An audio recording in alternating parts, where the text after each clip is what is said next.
Hey man, welcome to day 25. Today we're talking about being men of action. Nehemiah is a great example of this. He's got his own book of the Bible. I recommend you go read it if you haven't and don't know the story. But we're going to be focusing on the first part.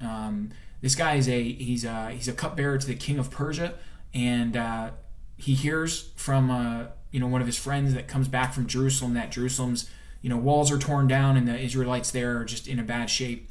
And he comes before God and he prays and he repents, and he basically, this is where God really places on his heart a passion to go back and see Jerusalem restored. And he doesn't just stop there though. You can tell, and we know this in the second chapter in a second, but he's setting out his plan. He knows, he's figuring out how long it's going to take him to get back there, what resources he's going to need, what connections he's going to need to do this.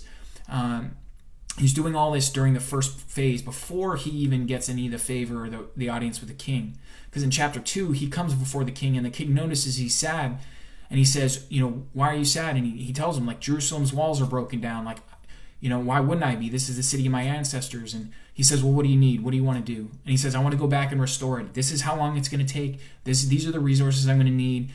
These are the people I need favor with, and the money I'm going to need from. He has all this laid out in the plan that he set up before the meeting with the king. And so it's so important for us to not wait until we get the favor, not wait until we get the resources, because if we do and we don't have a plan, then it's just going to sit idle. We're going to misuse it. We're going to be like, oh, this is great. Oh, maybe we should do this. No, you need to have the plan set in place first. If God wants to change that, that's his prerogative. But we need to do our job and our due diligence to make sure that we're in a place to be able to responsibly and effectively use the resources he gives us, and to ultimately make the change. So that's my challenge for you today. Begin planning on whatever you feel God has called you to. I'll see you tomorrow.